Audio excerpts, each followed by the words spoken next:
Hey guys, welcome back to Kronos Airsoft. Today we're looking at the Lone Star Tactical M4 SBR.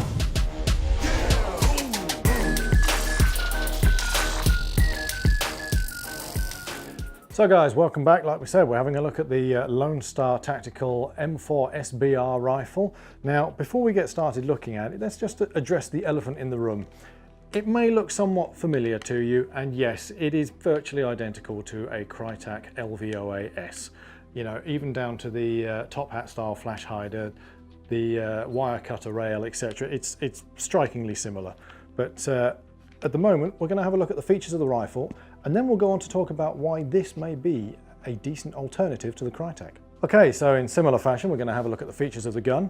Let's start from the back and work our way to the front. So starting at the back here, you've got what looks at first glance like a crane stock, but it's not. There are no extra storage compartments left or right. It is just a buffer tube battery that you'll require in here. But still, it's very nicely made.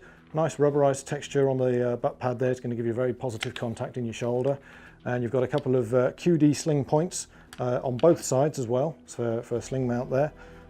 Typical sort of, I'm assuming 5-position stock adjustment there. Feels very snug, doesn't feel very wobbly, so that's nice. One thing of note, there isn't a single sling point around the front of the buffer tube there, which is a curious omission. I don't know why there isn't one there. But anyway, moving on. Onto the charging handle here.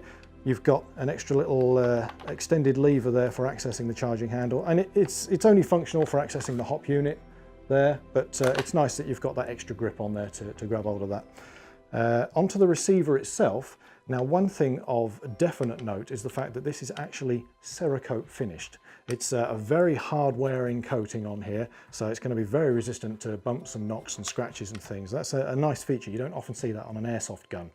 You don't even see it on a real gun that often.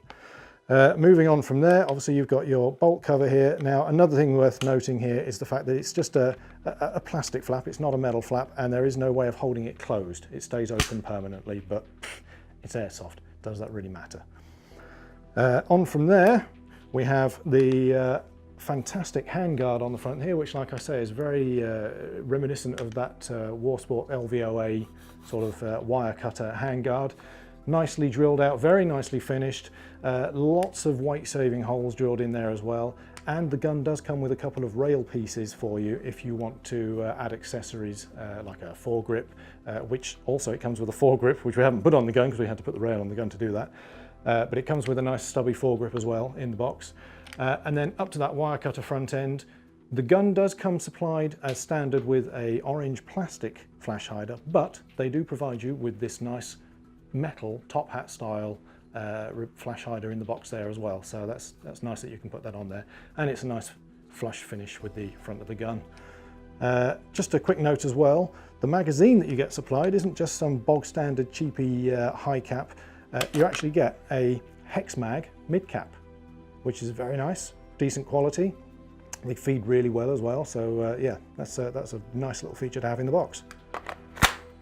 Just another little addition here. Now, whilst we have put this rather tasty Vortex Crossfire optic on the gun, I mean, you've got to admit, it looks gorgeous. You can find links to this product in the description below, but the gun itself actually comes with a nice pair of flip-up iron sights for front and rear, just so, you know, to get you started if you haven't got an optic of your own. Right, so that's the gun itself. Let's take it up onto the range and see how it shoots. Now, we've got the hex mag loaded up with some 0.2 gram BBs, so let's see how it shoots, shall we?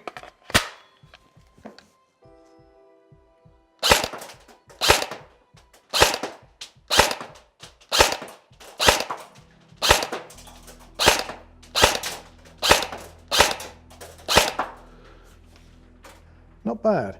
Now, bearing in mind we've got a 7.4 volt LiPo battery in here, just you know, it's fairly low voltage I suppose nowadays. Most people are running 11.1s, but we don't want to push it. But even though it's only a 7.4, it's still a decent trigger response. It's quite snappy.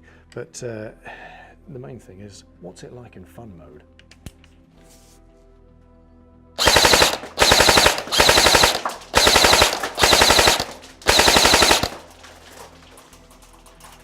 It's fun. It's actually got a bit of a kick to it. I mean, for, you know, a normal AEG without any kind of electronic blowback or anything like that, it's yeah, it feels very nice to shoot, very snappy, decent rate of fire without being ridiculous, but enough to put the hurt on your enemies. Now, one thing we didn't mention when we were just going over the features of the gun was the fact that this, compared to the KRYTAC, is about £100 cheaper.